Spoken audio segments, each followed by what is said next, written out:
Galera, recado rápido pra você que tá aqui. Como vocês perceberam, eu não fiz vídeo nesse final de semana, rodada 5 da Premier League. E, cara, eu recebi várias mensagens de muita gente aqui no YouTube ou nas minhas redes sociais falando: mano, tô esperando seus vídeos, você não vai falar do Richarlison, você não vai falar do Arsenal, do City. E assim, galera, às vezes eu não consigo fazer o vídeo. Eu peço muitas desculpas, porque assim, isso aqui não é o meu trabalho. Eu não ganho um real com isso aqui. O meu trabalho, eu sou professor, e nesse período, setembro, outubro, novembro, por causa dos vestibulares, Enem, é sempre muito difícil, assim, ter tempo pra fazer as coisas. Eu tenho trabalhado no finais de semana, então às vezes não consigo assistir aos jogos. Ou tô muito cansado também, né? Então, quando der, eu vou trazer os vídeos com o maior prazer, até eu fico chateado de não conseguir fazer os vídeos, mas uma coisa que eu consigo prometer pra você que gosta dos meus comentários, gosta das minhas análises e não quer perder nada. Head to Head Brasil, já falei 1000 vezes aqui no meu canal, vou deixar na descrição desse vídeo o @ da Head to Head Brasil. A Head to Head é um canal aqui no YouTube que também sai como podcast no Spotify. Eu e um parceiro meu, o Tutu, fazemos vídeo toda semana, às vezes mais de um vídeo por semana, sobre a rodada da Premier League, sobre as coisas que vão acontecer ou que aconteceram no campeonato inglês. Então, se não sair vídeo aqui no meu canal, vai sair lá na Head to Head, isso é certeza. Então, siga também a Head to Head. Às vezes, inclusive, você prefere ouvir no podcast, você ouve lá, não precisa ficar esperando o vídeo meu aqui.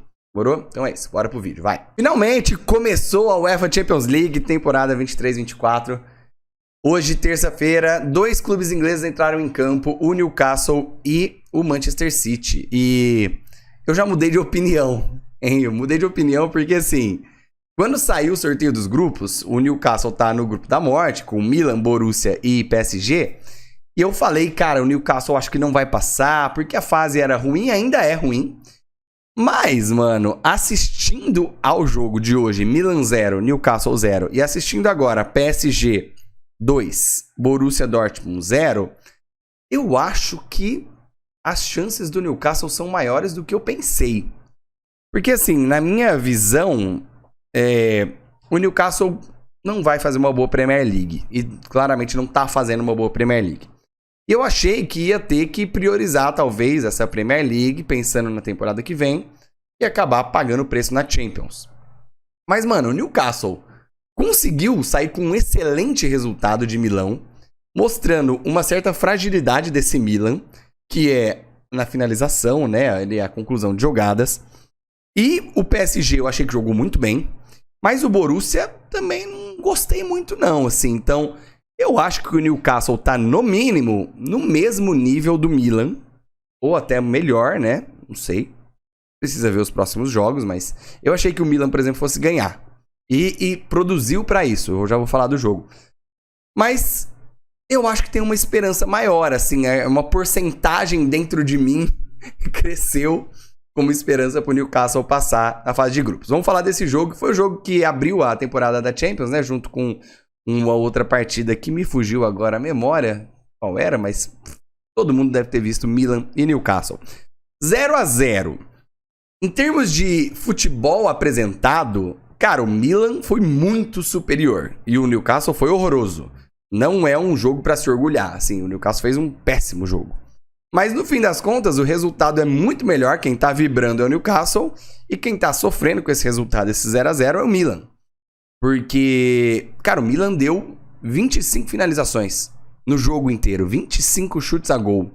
O Nick Pope, até os 20 minutos do primeiro tempo, tinha feito 4 defesas, sendo 2 ou 3 delas, assim, milagres.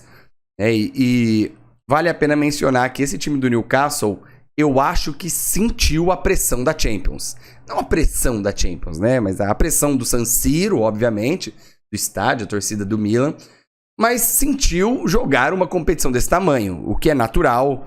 Acho que desse elenco do Newcastle, sei lá, Tonali, o Bruno Guimarães, não sei se outro jogador já tinha jogado Champions em alto nível, né? Talvez alguns tenham jogado por clubes menores e tal, mas jogar chegando em fases decisivas, né? O Bruno Guimarães e o Tonali já chegaram em semifinais com as suas equipes. Então, né, esse tipo de experiência, poucos jogadores no elenco têm. O Trippier também já jogou, com certeza, né, com o Atlético de Madrid. Mas, no geral, não é uma equipe que tem experiência de Champions. O próprio Nick Pope nunca tinha jogado na competição.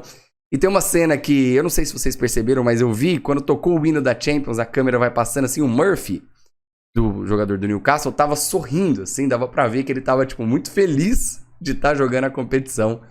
Então é legal, são legais momentos como esse. Futebol apresentado, cara, o Milan foi muito superior. O Newcastle ainda teve uma boa chance no jogo, que foi no último minuto, uma defesa do goleiro do Milan. É o goleiro reserva, inclusive, né? Porque o Manhã se machuca, não sei a gravidade dessa lesão, mas é bom pro Newcastle, né? Porque o Manhã é um excelente goleiro, então se o Milan tiver a ausência dele nas próximas rodadas, é bom pro Newcastle, pros clubes ingleses aí. E a pressão do Milan foi gigantesca. Assim, no primeiro tempo, o time produziu demais. Os primeiros 20 minutos, como eu tinha comentado, tinha já vários chutes a gol, 4 defesas do Pope. É um tipo de jogo que o Newcastle gosta. Se retrair, esperar e ser mais reativo.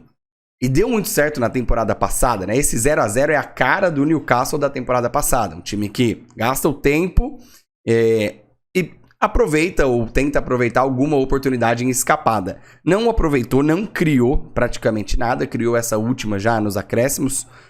Mas assim, jogo por jogo mesmo, todos os jogadores do meio pra frente do Newcastle foram muito mal.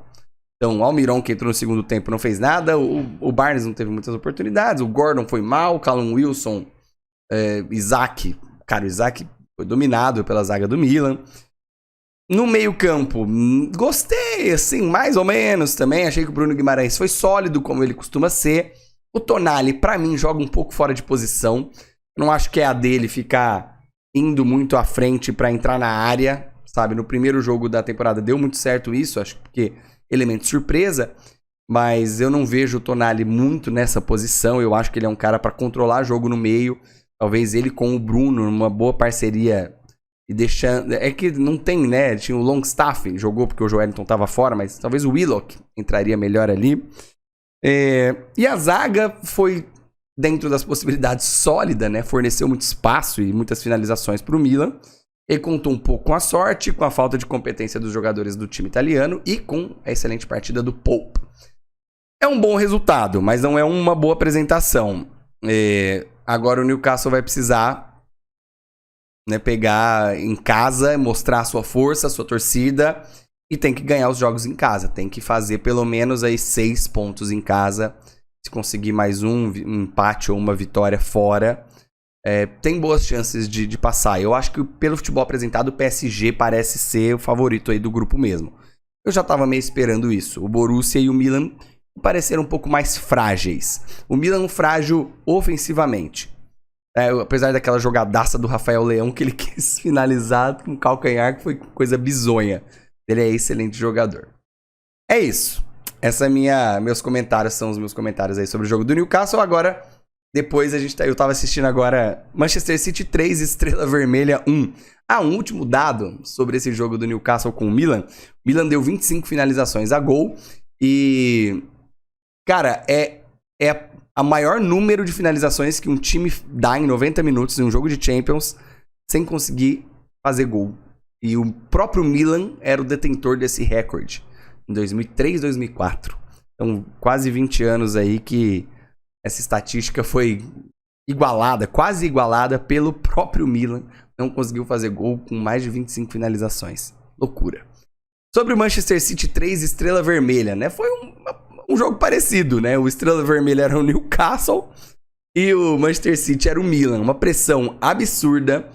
Quantidade de chances criadas. Meu irmão, olha só a estatística. O Milan criou 25 chances no jogo inteiro contra o Newcastle. O Manchester City criou 22 no primeiro tempo contra o Estrela Vermelha. Só o Rúben Dias e o Ederson, porque é o goleiro, mas de jogadores de linha, só o Rúben Dias não tinha dado uma finalização no primeiro tempo do jogo. É absurdo, assim, absurdo. O City veio bem modificado, né? O Ake jogou na zaga, o Gvardiol e o Akanji ficaram de lado, o Gomes jogou pela lateral esquerda, o Matheus Nunes ganhou sua primeira titularidade, vou comentar sobre o jogo dele que foi excepcional. O Bernardo Silva foi pela direita e o Doku saiu. Doku, na verdade, é o nome dele, né? Que se fala. Mas ele tava no banco de reservas, depois ele entra. O Bernardo Silva sai com uma lesão, não sei se por precaução. Ele tava ele acusou, pediu pra esperar, e aí depois até o Guardiola briga com ele. Eu não sei se foi mais por precaução. No fim deu tudo certo. Mas o Manchester City deu 22 finalizações no primeiro tempo, não conseguiu fazer o gol. E o Estrela Vermelha, nos acréscimos do primeiro tempo, abriu o placar na sua única finalização nos 45 minutos. Cara, o futebol, sei lá, tem dessas coisas. Uma certa fragilidade defensiva do City, né, na temporada até aqui. Eu achei que a zaga do City fosse ser um pouquinho mais sólida, porque é uma zaga muito forte, e eu achei que ia sofrer mais ofensivamente. E tá meio o oposto. O ataque tá muito sólido, não sentiu a ausência do De Bruyne ainda, não sentiu a falta do Gundogan, que saiu, né, o Grealish, que tá lesionado, também tá passando por cima. Enquanto isso, a zaga, que tem novos reforços e era muito sólida, tá sentindo a ausência dos Stones, por exemplo, né? O Ake agora com o Rúben Dias sofreram gol. Na rodada passada tinha sido o Akanji com o Rúben Dias. E aí, sucessivamente, a gente vai buscando os jogos anteriores. A zaga sempre tem um nome ou outro que é diferente, mas tá sempre sofrendo gol. Então o City precisa melhorar esse aspecto defensivo e que tá dando muito espaço para os adversários. Sobre o Matheus Nunes, cara, como ele entrou bem no time. Primeiro jogo dele como titular, ele tinha atuado só na última rodada, feito a estreia, entrando no segundo tempo. Assim, muito à vontade, compreendendo muito bem o papel dele, mais ou menos como o Kovacic, né? O Kovacic chegou no time do Guardiola e entrou, parecia que estava lá há muito tempo. E o Matheus Nunes, eu senti a mesma coisa. E eu acho que o Estrela Vermelha não é um adversário tão fraco assim. Também não é um adversário forte, mas é um adversário que surpreendeu. Cara, nos primeiros 10 minutos de partida jogou muito bem, marcação alta, depois foi completamente dominado. Mas isso é muito mais mérito do City, na minha visão, né? O Estrela Vermelha foi um bom time, cara. Mostrou, assim, eu esperava menos. Não acho que é o suficiente pra classificar no grupo. Mas, cara, é um time que vai pra Europa League, por exemplo. Provavelmente. E pode ser que avance em algumas fases na Europa League. Pelo que mostrou no jogo, então... não é um adversário tão fraco, é um teste legal pro Matheus Nunes, né? Eu comparo aí com um time de meio de tabela de Premier League, por exemplo, e tem bons times na Premier League nessa posição. Então, assim, Matheus Nunes muito à vontade, o Foden jogando, às vezes pelo meio, às vezes pela ponta, ele alternando ele e o Bernardo Silva, né? O Bernardo joga muito pelo meio, depois que o Bernardo saiu, o Foden veio cumprir essa função com o Doku aberto. E Julian Álvares, cara, que jogadoraço. Eu vi um tweet da Manchester City Brasil, sorte do Haaland que o De Bruyne tá machucado. Se o De Bruyne tivesse jogando e bem, o Haaland seria banco pro Julian Álvares. E eu acho que faz sentido pensar isso, né? Óbvio que o Haaland é absurdo. Mas, cara, o que tá jogando o Álvares, ele com o Haaland combinam muito bem. O primeiro gol do City... no primeiro minuto do segundo tempo, vem numa combinação dos dois. Roteiro, inclusive, parecido com o jogo do West Ham, né? Sai perdendo o primeiro tempo e logo no primeiro minuto do segundo tempo já caixa. E aí depois o Julian Álvares faz o segundo gol, mas assim, é até difícil dizer que ele fez, né? O goleiro, meu irmão, que falha bizonha, e o goleiro que vinha fazendo uma partida incrível, o goleiro do Estrela Vermelha. No primeiro tempo ele foi brilhante. E a ironia do nome dele, né? Ele chama... eu não sei como fala, mas Glazer, que é o nome dos donos do Manchester United. Da família Glazer. O cara chama Glazer. Tava brilhando contra o Manchester City. E aí ele dá uma saída de bola, vai socar a bola e... Nossa! Meu Deus do céu! Foi vergonhoso. Coitado, né? Ele claramente... apesar de um bom primeiro tempo, claramente ainda é um pouquinho despreparado para a situação em que ele foi colocado. E o Julian Álvares fez o segundo gol e depois teve o terceiro golaço do Rodri, que dispensa comentários. O Rodri é absurdo. O Haaland perdeu algumas boas oportunidades, já tinha perdido oportunidades no jogo contra o West Ham.